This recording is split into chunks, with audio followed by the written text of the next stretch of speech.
শেখ মুজিবুর রহমান 1954 থেকে 1975 সাল পর্যন্ত বাংলাদেশ ও পাকিস্তানের রাজনীতিতে চরম এক অস্থিতিশীল, অবিশ্বস্ত, অনির্ভরতা ও বিস্ময়ের নাম। কখনো ভারতপন্থী, কখনো পাকিস্তান, কখনো সোহরাওয়ার্দী, কখনো ইন্দিরা। যখন যাকে প্রয়োজন হয়েছে তখন তার দয়া নিয়েছে, প্রয়োজন শেষে ছুঁড়ে ফেলতেও সময় নেয়নি শেখ মুজিব। স্বাধীনতার পর স্বার্থের কারণে তার রাজনৈতিক গুরু ভাসানীকে পর্যন্ত গৃহবন্দী করতেও সময় নেননি শেখ মুজিবুর রহমান। নীতিহীন এমন বৈশিষ্ট্যের পরেও শেখ মুজিবের এত জনপ্রিয়তা ও উত্থানের পেছনে তার কিছু বিশেষ গুণ কাজ করেছে। এসব বৈশিষ্ট্যের মধ্যে সাহসের কথা সবার আগে আসবে। সুবিশাল শারীরিক গঠন আর সাহসিকতায় শেখ মুজিবকে সুযোগ করে দিয়েছিল সোহরাওয়ার্দী নিরাপত্তা দেখভালের। সোহরাওয়ার্দী নিরাপত্তা দেখভালের পাশাপাশি তার কাছে রাজনীতি শিখেছেন বঙ্গবন্ধু শেখ মুজিবুর রহমান। এরপর তার যে গুণের কথা বলতে হয় তা হলো তার আকর্ষণীয় জ্বালাময়ী ভাষণ, যা মানুষকে চরমভাবে আন্দোলিত করত। তবে রক্ত গরম করা ভাষণের সাথে তার কথার কোনো মিল ছিল না, যার প্রমাণ বিভিন্ন ঐতিহাসিক ব্যক্তিদের কথায় উঠে এসেছে।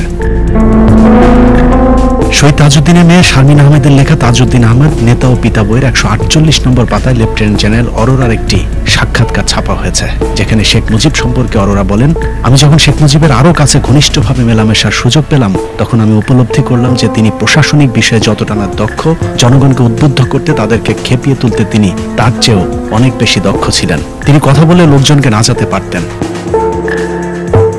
চতুর্থ সংশোধনীর কারণ মুজিবের রাজনীতি এবং তার দ্বিতীয় বিপ্লব বইয়ের 164 নম্বর পাতায় শেখ মুজিব সম্পর্কে বলা হয়েছে, মুজিব ক্ষমতা লাভ করে নেতৃত্বের গুরুত্বপূর্ণ গুণ সহনশীলতা এবং ত্যাগ ভুলে গিয়েছিলেন।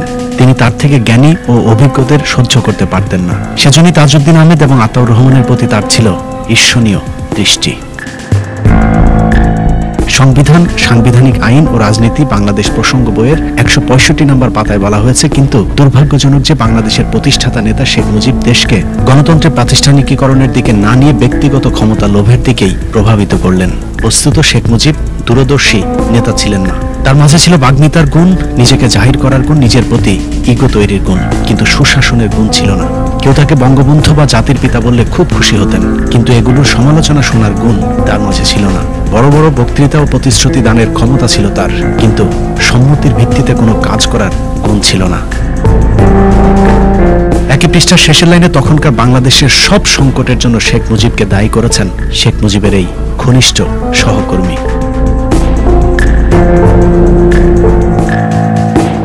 শেখ মুজিবকে চিনতে হলে 1954 থেকে 75 পর্যন্ত বাংলাদেশের রাজনীতি সম্পর্কে জানতে হবে। 1952 সালের ভাষা আন্দোলনের পক্ষে বা বিপক্ষে শেখ মুজিবের কোনো ভূমিকা ছিল না। যদিও শেখ হাসিনা ইদানিং বলে থাকেন 21শে ফেব্রুয়ারি তো বটেই, ভারত থেকে পাকিস্তান আলাদা এবং পাকিস্তান থেকে বাংলাদেশ আলাদা। এই দুটো রাষ্ট্রই নাকি শেখ মুজিব নিজে স্বাধীন করে দিয়েছেন। অল্প বয়সে আপনারা কি লক্ষ্য করেন, দুইটা স্বাধীনতা তিনি এনে দিলেন, প্রথম পাকিস্তান, এরপরে বাংলাদেশ। 1954 সালে সোহরাওয়ার্দীর দয়ায় নির্বাচনে অংশ নেওয়ার সুযোগ পান শেখ মুজিবুর রহমান, কিন্তু নির্বাচনে জিতেই সোহরাওয়ার্দীর সাথে বিশ্বাসঘাতকতা করেন। মুজিবের রাজনৈতিক সহকর্মী আবুল মনসুর আহমেদ তার আমার দেখা রাজনীতির 50 বছর বইতে লিখেছেন, 1955 সালে পূর্ব পাকিস্তানের স্বপ্নের জোট যুক্তফ্রন্ট ভাঙার পেছনে শেখ মুজিব দায়ী। 1954 সালে যুক্তফ্রন্টের ঐতিহাসিক বিজয়কে নষ্ট করিয়া দেওয়ার জন্য অনেকেই দায়ী ছিলেন। কতগুলো নীতিগত বিরোধও দায়ী ছিল, কিন্তু সবার চেয়ে বেশি ও আশু দায়ী ছিল শেখ মুজিবের একগুঁয়েমি। অনেকে মনে করেন যুক্তফ্রন্ট না ভাঙলে এর মাধ্যমে বাংলাদেশ স্বাধীন হতে পারত, কিন্তু শেখ মুজিবের পশ্চিম পাকিস্তান প্রীতি তা হতে দেয়নি। নির্বাচনের পরেও আওয়ামী লীগের পক্ষ থেকে এবং শেখ মুজিব একটা রাষ্ট্র পাকিস্তানকে রাখার জন্য ইয়াহিয়ার সাথে এবং ভুট্টোর সাথে নেগোসিয়েশন করার চেষ্টা করে। 1958 সালে শেখ মুজিবকে ঠাট্টা করে বলা হতো চোরাই মন্ত্রী। পশ্চিম পাকিস্তানের সাথে হাত মিলিয়ে শেখ মুজিব 4 দিনের জন্য মন্ত্রী হয়েছিলেন। আমার দেখা রাজনীতির 50 বছর বইয়ের 438 নম্বর পৃষ্ঠায় এই তথ্যটি তুলে ধরা হয়েছে।